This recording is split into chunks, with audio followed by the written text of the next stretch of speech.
Hi everyone, this is Mukesh Kumar, assistant professor of economics. आज का जो हमारा टॉपिक है वो है परफेक्ट कंपटीशन के ऊपर। परफेक्ट कंपटीशन पहले हमने देखी, इससे पहला जो लेक्चर था हमारा फर्स्ट यूनिट का, उसमें हमने मार्केट स्ट्रक्चर के बारे में जाना कि मार्केट स्ट्रक्चरिंग कैसे होती है, कैसे उनके डिफरेंट फीचर्स उनको अलग बनाते हैं एक मार्केट से दूसरी मार्केट को। इस लेक्चर में हम मार्केट का एक रूप होता है परफेक्ट कंपटीशन, हम उसके बारे में जानेंगे कि वो क्या होता है। और आज इसका पार्ट 1 है ये। इस पार्ट में हम जानेंगे कि मार्केट में प्राइस कैसे डिसाइड होता है, ठीक है, और परफेक्ट कंपटीटिव फर्म उस प्राइस पर कैसे अपने प्रोडक्ट को बेचती है। तो चलिए जानते हैं परफेक्ट कंपटीशन के बारे में। सबसे पहले परफेक्ट कंपटीशन मार्केट की स्पेसिफिकेशन जान लेते हैं। जैसे हमने हमारा जो मार्केट स्ट्रक्चर का वीडियो था, आपने पहले अगर नहीं देखा है तो आप जा सकते हो, मार्केट स्ट्रक्चर का वो वीडियो देख सकते हो। उसमें मैंने स्पेसिफिकेशन बताई है हर मार्केट, तो परफेक्ट कंपटीशन की स्पेसिफिकेशन भी उस मार्केट में मैंने आपको बताई है। तो देखिए क्या क्या स्पेसिफिकेशन है, एक बार और जान लेते हैं। एज अजम्पशन ये यूज होगी। तो पहली है, अगर मार्केट में लार्ज नंबर ऑफ बायर है, लार्ज नंबर ऑफ सेलर है, तो वो परफेक्ट कंपिटिटिव मार्केट कहलाएगी। अगर प्रोडक्ट होमोजीनियस है तो परफेक्ट कंपिटिटिव मार्केट कहलाएगी। अगर फ्री एंट्री एंड एग्जिट है मार्केट के अंदर से, तो वो परफेक्ट कंपटीशन के अंदर आएगा। तो दो फीचर्स और है, perfect knowledge of the market. अगर मार्केट की परफेक्ट नॉलेज है और ट्रांसपोर्टेशन कॉस्ट नहीं है, तो अगर ये सारे के सारे फीचर है तो हम मार्केट को competitive market, perfect competitive market बोलेंगे उस मार्केट को, ठीक है। तो चलिए आगे चलते हैं बच्चों। अब डिमांड कर्व की बात करते हैं कि परफेक्ट कंपिटिटिव मार्केट के अंदर डिमांड कर्व कैसा होता है। तो देखिए बच्चों, आपको ध्यान रखना है कि जितनी भी मार्केट है उनमें परफेक्ट कंपिटिटिव एक ऐसी मार्केट है जिसका डिमांड कर्व हॉरिजॉन्टल होता है, समानांतर होता है एक्स एक्सिस के, वाई एक्सिस एक्स एक्सिस के, ठीक है। तो ये एक्स एक्सिस के समानांतर होता है और यहां पे जो प्राइस होता है वो बराबर होता है एवरेज रिवेन्यू के और मार्जिनल रिवेन्यू के। प्राइस बराबर होता है एवरेज रिवेन्यू के और मार्जिनल रिवेन्यू के, ठीक है बच्चों। तो ये बात आपको ध्यान रखनी है।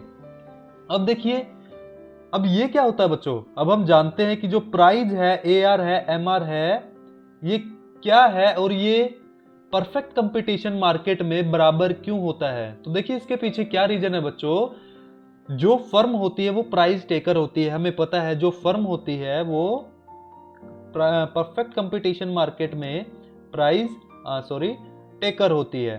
प्राइस टेकर मतलब वो खुद प्राइस डिसाइड नहीं करती, मार्केट के अंदर जो प्राइस अवेलेबल है उसी प्राइस पर अपनी क्वांटिटी को वो फर्म सेल करती है। तो अगर ऐसा करती है तो वो हर यूनिट को एक ही प्राइस पर सेल करेगी, ठीक है बच्चों। तो मार्जिनल रिवेन्यू क्या होता है फिर। जब हम मार्जिनल रिवेन्यू की बात करते हैं तो मार्जिनल रिवेन्यू चेंज होता है टोटल रिवेन्यू में, और एक एक्स्ट्रा यूनिट अगर हम किसी चीज की बेचते हैं या किसी वस्तु की बेचते हैं। तो चलिए हम यहां पे इसको समझने की कोशिश करते हैं कि टोटल रिवेन्यू, मार्जिनल रिवेन्यू और एवरेज रिवेन्यू क्या होता है। तो देखिए बच्चों, इनके लिए मैं एक अलग से भी लेक्चर बनाऊंगा जहां पे आपको अच्छे तरीके से एवरेज रिवेन्यू, मार्जिनल रिवेन्यू और एवरेज रिवेन्यू, टोटल रिवेन्यू के बारे में पता चल जाएगा। तो सबसे पहले बच्चों जानते हैं कि टोटल रिवेन्यू क्या होता है। टोटल रिवेन्यू को हम लिख सकते हैं, जो टोटल क्वांटिटी फर्म द्वारा बेची गई है उसको अगर हम प्राइस से मल्टीप्लाई कर देंगे तो हमारा टोटल रिवेन्यू आ जाएगा, ठीक है बच्चों। तो प्राइस क्या होता है, तो प्राइस कैसे आता है बच्चों। तो देखिए, जब क्वांटिटी को हम यहां पे ले जाते हैं बराबर के उस साइड, तो क्या बन जाता है, टोटल रिवेन्यू बटे क्वांटिटी। तो प्राइस कैसे डिसाइड होता है मार्केट के अंदर, टोटल रिवेन्यू को जब हम क्वांटिटी से गुना करते हैं तो हमारा प्राइस आ जाता है बच्चों, ठीक है। अब बात करते हैं एवरेज रिवेन्यू की, कि एवरेज रिवेन्यू क्या होता है। जब टोटल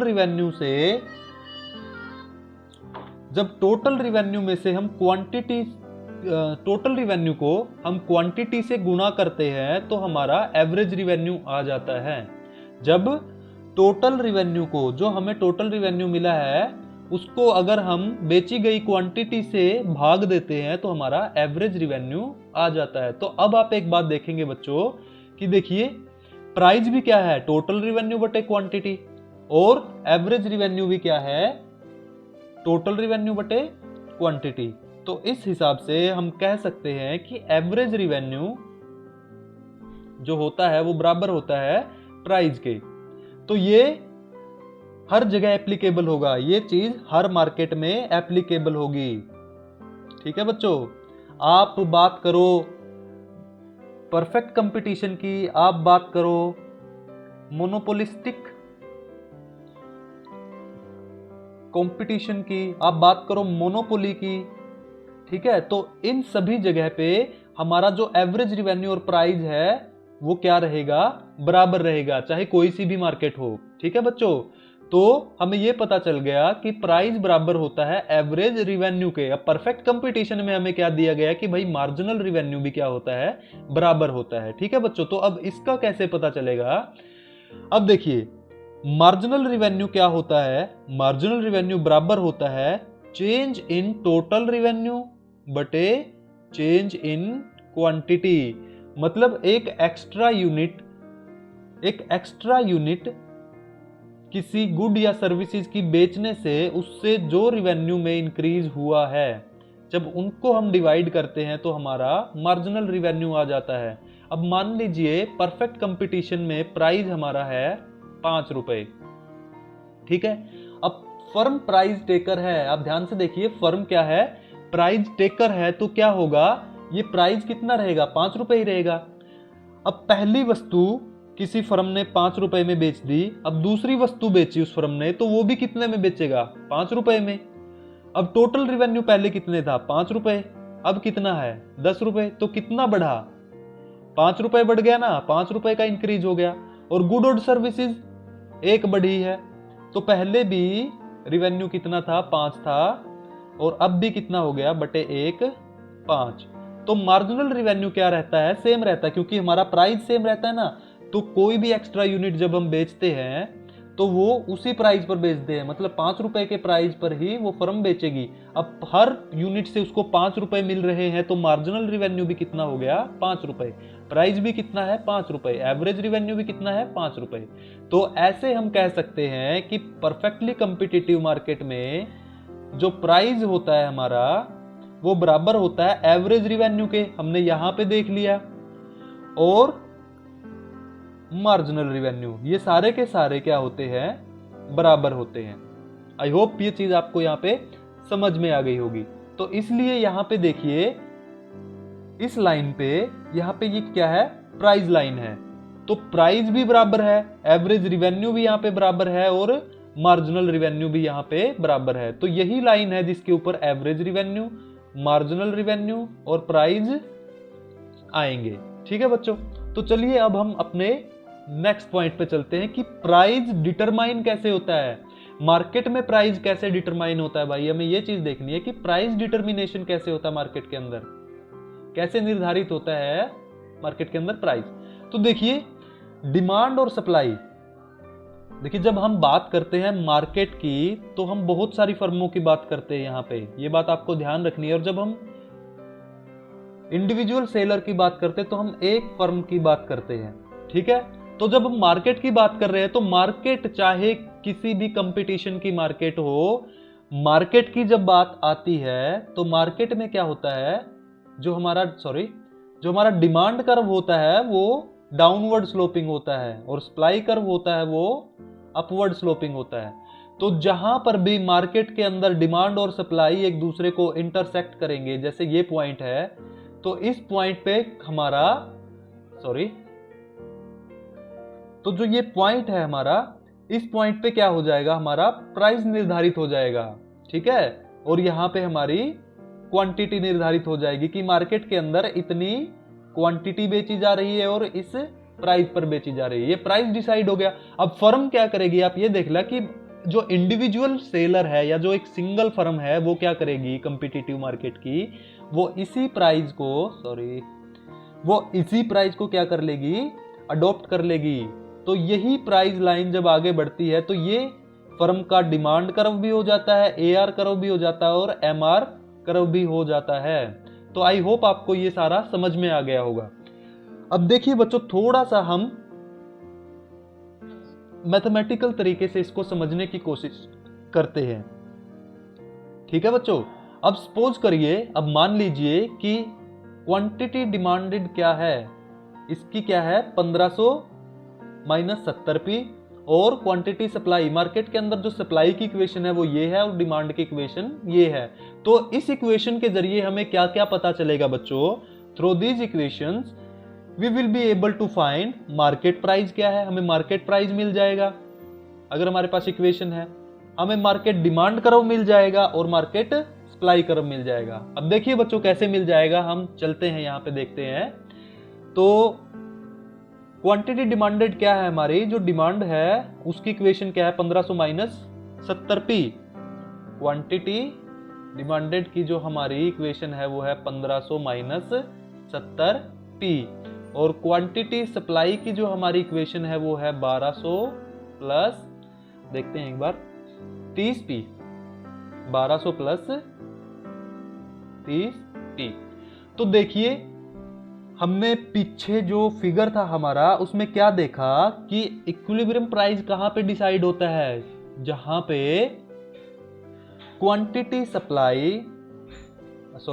क्वांटिटी डिमांड बराबर हो जाती है क्वांटिटी सप्लाई के। ठीक है, तो वहां पे हमारा प्राइस डिसाइड हो जाता है। तो ये दोनों हमारे पास है, अब इनको हम बराबर रख के देखते हैं, 1500 माइनस 70p बराबर जो सप्लाई का इक्वेशन है उसको भी रख लेते हैं 1200 प्लस 30p। तो अब देखिए 1200 को हम इस साइड लेके आएंगे और 70p को उस साइड लेके आएंगे।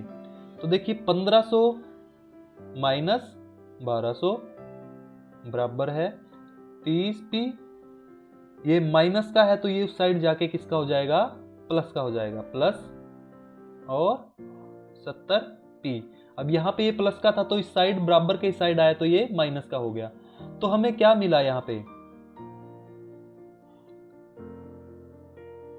यहां कितने बच गए, 1500 में से 1200 गए तो 300 बराबर है 30 और 70 100p। तो प्राइस निकालेंगे तो प्राइस बराबर है 300 बटे 100 नीचे चला गया इसके, तो 100 बटे 300 कितना, 300 बटे 100 कितना आ गया, प्राइस हमारा 3। तो हमें क्या मिल गया यहाँ पे, जब हमने दोनों इक्वेशंस को रखा तो हमें हमारा प्राइस मिल गया कि मार्केट के अंदर प्राइस क्या चल रहा है, 3। ठीक है, $3 लगा लो, ₹3 लगा लो, ठीक है, तो ₹3 मार्केट के अंदर प्राइस चल रहा है। ठीक है, तो प्राइस का आपको समझ में आ गया। जब डिमांड की इक्वेशन और सप्लाई की इक्वेशंस को आप इन इक्वेशंस को लिख भी लीजिए, जब आप एग्जाम्स में इनको अटेम्प्ट करोगे तो ये एक बहुत अच्छा इंप्रेशन डालती है एग्जामिनर के माइंड पर। ठीक है, तो आप इसको लिख लीजिएगा, राइट डाउन कर लीजिएगा आप। तो प्राइस कितना आ गया, ₹3। तो पहला जो हमारा मोटिव था वो कंप्लीट हो गया कि हमें मार्केट प्राइस मिल जाता है। जब डिमांड और सप्लाई एक दूसरे के बराबर होते हैं तो वहां पे हमें प्राइस मिल जाता है। तो हमने डिमांड और सप्लाई को एक दूसरे के बराबर रखा और हमने देखा कि हमें प्राइस हमारा मिल गया। ठीक है, तो अब हम हमारे सेकंड पॉइंट पे चलते हैं कि डिमांड कर्व कैसे मिलता है।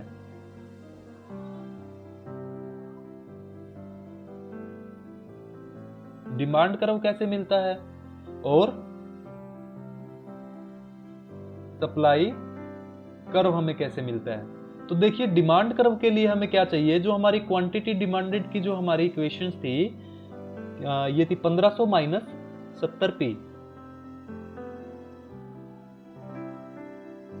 1500 माइनस 70p। ठीक है, तो इसके अंदर अब हम क्या करेंगे, हमारी जो डिमांड की इक्वेशन है इसके अंदर हम जो हमारा प्राइस आया है इक्विलिब्रियम प्राइस उसको रख देंगे 1500 माइनस 70, पी की जगह 3 आया था ना हमारा, तो 3, तो हमारा क्या आ गया 1500 माइनस 210, तो 1290। तो ये वो क्वांटिटी है जो मार्केट में डिमांड की जा रही है 3 रुपए प्राइस पर, ठीक है। और सप्लाई की अगर हम देखते हैं तो क्वांटिटी सप्लाई क्या था हमारा मार्केट के अंदर, 1200 प्लस 30 पी। तो यहां पे भी जो हमारा प्राइस आया है उसको अगर हम पुट करेंगे तो हमारा सप्लाई का जो इक्विलिब्रियम क्वांटिटी है हमारी वो आ जाएगी। तो देखिए वो क्या है, 1200 प्लस 30, पी की जगह 3, तो कितना आ गया 1200 प्लस ये बन गए हमारे 90, तो 1290।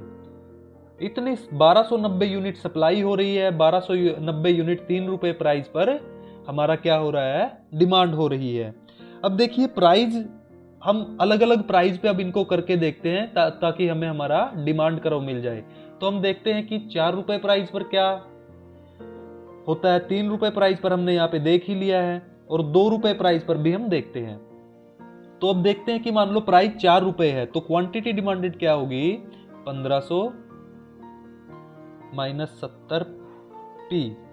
तो पी की जगह अब हम 4 रख के देखते हैं, तो 1500 माइनस 70, पी की जगह जब हमने 4 रखा, हमने ये किया कि अगर प्राइस 4 रुपए हो जाए तो क्या होगा, अगर प्राइस 4 रुपए हो जाए तो 1500 माइनस 7 चौका 20, 280। तो अब आप देखोगे कि क्वांटिटी डिमांडेड क्या होगी, जब प्राइस मार्केट में 3 रुपए से 4 रुपए हो जाएगा तो डिमांड क्या हो जाएगी, डिमांड कम होती है ना। तो देखिए यहां पे क्या होगी डिमांड 1220, 1290 से कितनी हो गई 1220।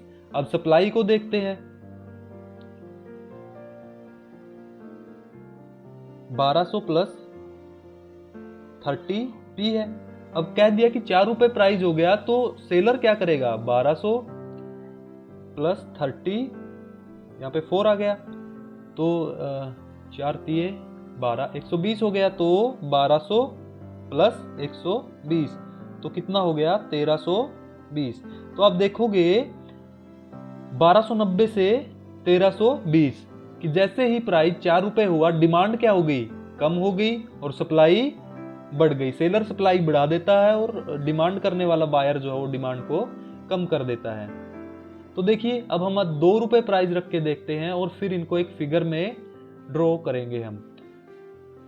अब मान लो क्वांटिटी डिमांडेड की जो हमारी ये है 1500 माइनस 70, अब प्राइस हो गया मान लो 2 रुपए, तो क्या होगा देखिए 1500 माइनस 70 2, तो कितना आ गया 1500 माइनस 140, तो ये हमारा आ गया 1360, ठीक है। तो देखिए जैसे ही प्राइस कम हुआ 3 रुपए से 2 रुपए हुआ तो 1290 थी, सॉरी, तो 1290 जो था हमारा डिमांड वो अब कितना हो गया 1360। अब देखिए अगर 2 रुपए प्राइस है तो सेलर पर क्या इफेक्ट होता है, 1200 प्लस 30 पी, अब प्राइस हो गया 2 रुपए मान लो, तो 1200 इस इक्वेशन में 2 रखते हैं 32, तो 1200 प्लस 60 क्या हो गया 1260। तो देखिए सेलर ने सप्लाई कम कर दी ना, जैसे ही प्राइस कम हुआ तो सप्लाई क्या होगी, कम हो गई और डिमांड बढ़ गई। अब इसको अगर हम फिगर में देखेंगे लिख के, तो यहां पे हम क्या कर लेते हैं कि जो इनका बीच का है वो लिख लेते हैं, 1200 से लिख लेते हैं 1200, 1250, 1300, 1350 और 1400, ठीक है ना, क्योंकि 1400 से ऊपर हमारी कोई भी यहाँ पे टर्म है नहीं ना।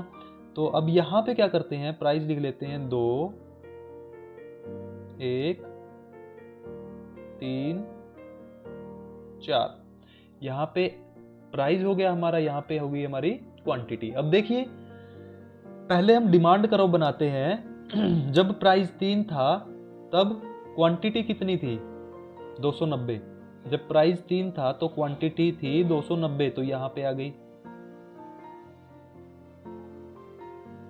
जब प्राइस 4 रुपए था, जब प्राइस 4 रुपए था तो क्वांटिटी 220। जब प्राइस 4 था तो क्वांटिटी यहां से मान लीजिए 220। और जब प्राइस 2 रुपए था, जब प्राइस 2 रुपए था तो क्वांटिटी 1360। 2 रुपए था तो क्वांटिटी 1360। 1350 है तो इससे यहां थोड़ा सा आगे कर लेते हैं, 1350। तो इस तरीके से जब इन लाइन को हम मिलाएंगे, सॉरी, तो ऐसे ये लाइन बन जाएगी हमारी।